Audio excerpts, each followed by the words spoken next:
Hello everyone! Once again, this is Teacher Shardeen. For today's topic, we're going to discuss all about the elements of art and principles of design in commercial arts. Let's start. So, our competency or the objective that we're going to accomplish in this lesson is to explain the elements and principle applied in commercial art. A design. A design is an arrangement, a way of organizing something. Elements of arts. Now, what are these elements of arts all about? So, elements of art, this is the basic building blocks of an artwork. So, with the elements of art, with the help of elements of art, we can create anything. Okay? So, these are stylistic features that are included within an art piece and to help the artist communicate. All right? So what are these elements of art? Right? So we have line, shape, texture, form, space, color, and value. Now, let us have the first one about line. All right. So line is a mark with greater length than width. Lines can be horizontal, vertical, or diagonal, straight or curve, thick or thin. Alright? So, yung line, siya yung pinaka-basic sa elements of art. Dito lahat nag-i-start. Okay? Sa line. Next one is shape. Shape is a closed line. So, ibig sabihin, kapag yung isang line, in-enclose mo siya, alright? We call it shape. So, shapes can be geometric free-form shapes or natural shapes. Shapes are flat and can express length and width. So, itong shape, alright, when we say shape, two-dimensional lang siya. Okay? So, basta in-enclose mo yung isang line, that is a shape. Okay?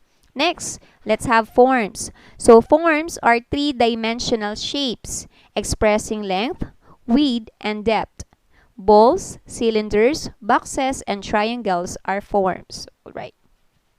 Next is the space. Space is the area between and around objects.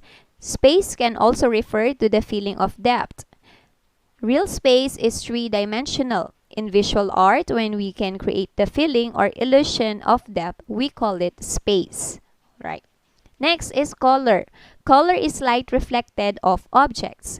Color has three main characteristics. We have the hue, or its name, the green, red, blue, etc. The value, how light or dark it is. And intensity, how bright or dull it is. Then next is texture. Texture is the surface quality that can be seen and felt. Textures can be rough or smooth, soft or hard. Now, let's proceed now with the principles of design. What is all about principles of design? Alright, so principles of design, okay, it represents how the artist uses the elements of art to create an effect and to help convey the artist's intent. Okay, so what are these principles of design? Okay, we have the first one, it's balance. Balance is the distribution of the visual weight of objects, colors, texture, and space. So we have two types of balance. The first one is the symmetrical, and the second one is asymmetrical. Okay? When we say symmetrical, ibig sabihin, okay, kapag hinati mo yung isang object, okay, proportion siya. Equal yung makukuha mo. Unlike in asymmetrical, when we say asymmetrical, hindi pareho ang makukuha mo kapag hinati mo sa gitna sa parehong dami, okay? Kapag hinati mo siya, hindi siya pareho. Next is emphasis. Emphasis is the part of the design that catches the viewer's attention.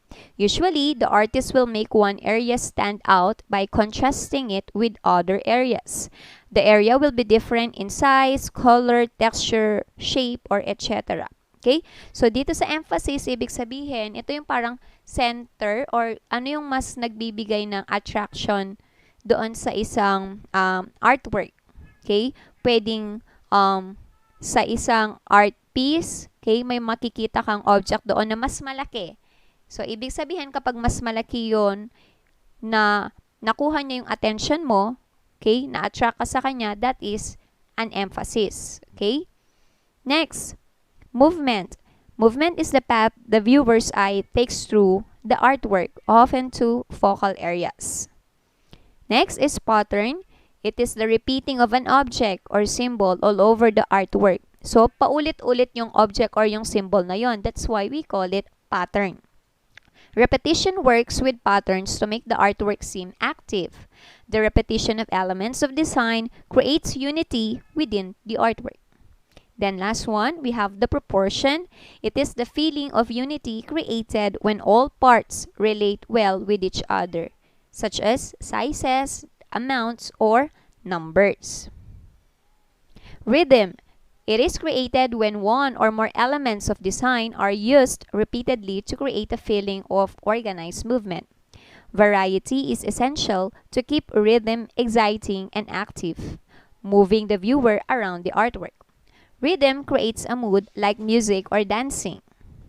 Next principle of art is variety. Variety is the use of several elements of design to hold the viewer's attention and to guide the viewer's eye through the artwork. Unity is the feeling of harmony between all parts of the artwork, creating a sense of completeness.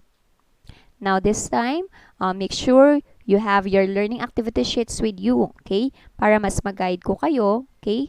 Kung papaano siya sasagutin. Alright? So, we have the first activity here. You have to identify the following. Okay? So, this is a 10-item activity. So, sasabihin mo lang dito kung anong element of art siya or principle of art. Okay? So, for example, number 1, the feeling of harmony between all parts of the artwork. Okay? So, tingin kayo dun sa learning activity sheets nyo doon.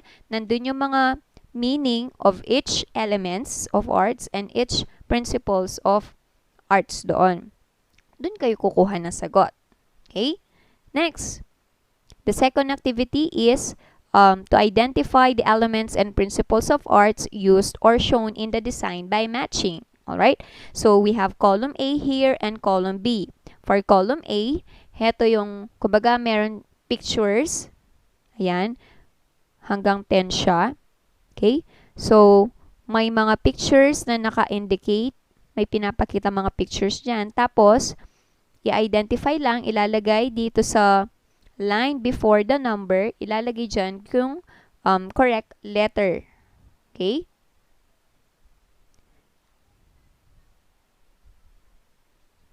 Okay.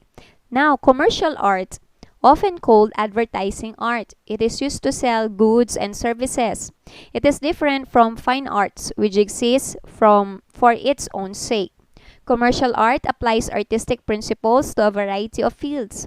Commercial artists design advertisements, logos, billboards, brochures, book covers, product packaging, and other similar artwork.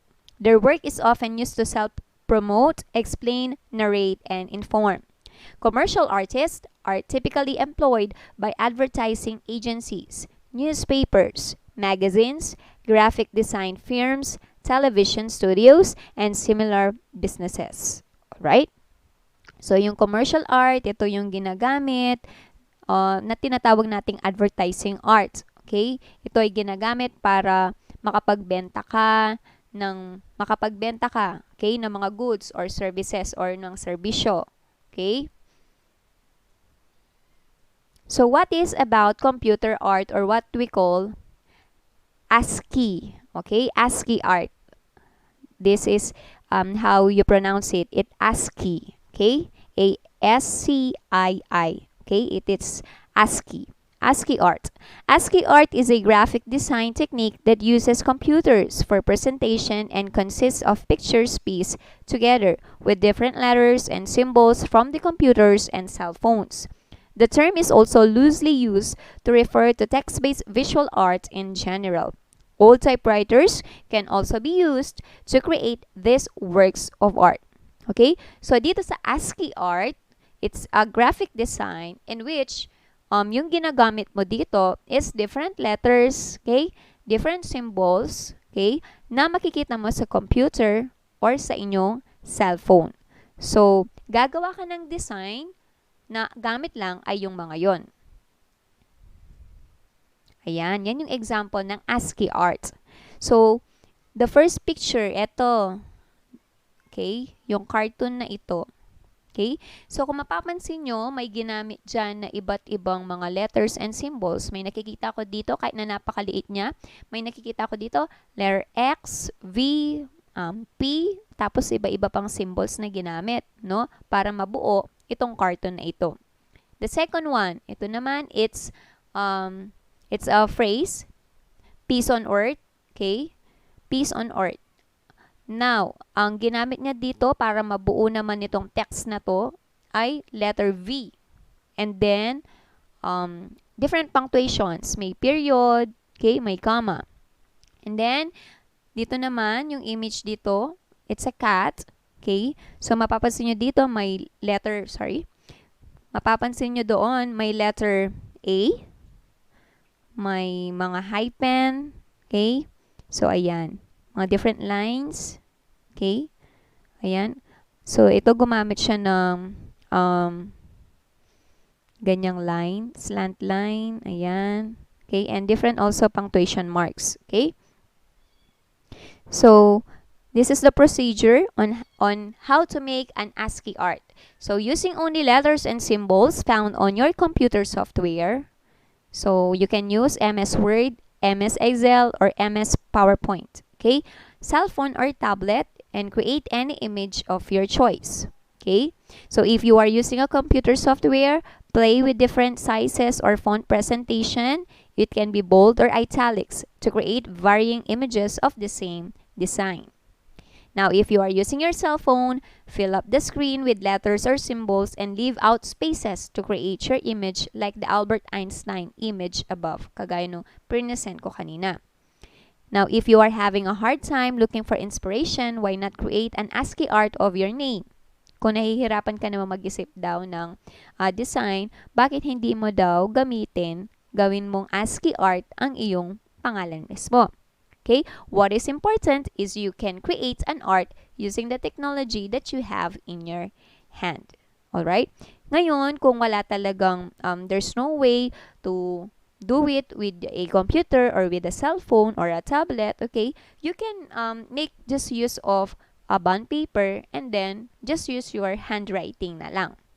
Basta make sure you are just using letters and symbols. Okay, para makagawa ka ng ASCII art. Now, for activity number 2, craft creativeness. If having a computer, a cell phone, or tablet may serve as a challenge, you may get the simple concept of computer art through pixel art. Now, this time naman, kanina, ang tawag natin sa artwork na gumagamit lang ng mga symbols and letters, we call it an ASCII art. This time, let's have a pixel art. So, what is pixel art? A pixel art or a pixel is the basic unit of a computer graphics. It is made up of only one shape, a square, and one specific color. Combining all pixels can create powerful images of art and even film. So what are the materials needed? We have graphing papers, pencil, crayons, or any coloring materials. So kahit ano, basta pangkulay. So these are the procedures. First, draw your design lightly on the graphing paper. 2. Fill in the boxes with color of your choice to create the image of your design. And 3. To make it an authentic pixel art, follow this one. Okay. These are the simple rules of creating a pixel art. So, kung makikita nyo yung mga image dito, pag sinabi nating pixel art, parang yung sa cellphone, di ba? Kapag mahina yung pixel ng iyong ng iyong cellphone, magiging pixelated. So, tingnan nyo yung mga edges bawat images. Hindi siya ganun ka-perfect. Para siyang blurred or something. That is what you call pixel art. Okay? So, heto yung mga steps or mga rules daw in pixel art by hand. So, number 1 box, 1 color. There are no half-colored boxes, so dapat buo. Curves are interpreted like stairs. Look at Batman logo. Okay, ayun. So, then to achieve shadow or color transition, use one color, lighter or darker. So, ayan, para magkaroon daw ng color transition, okay, kagaya nito, parang black and white lang, no? Tapos nila-light lang or dina-dark yung color, okay, ng images. So, ayan, eto si Pikachu. Ito parang si ano ata to, si Pringles ba to? Okay, si Pringles yung nasa logo ng Pringles.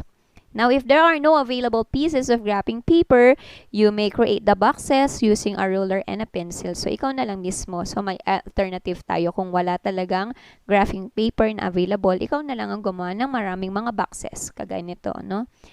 Maraming ginamit na mga boxes. Okay? So, ayan.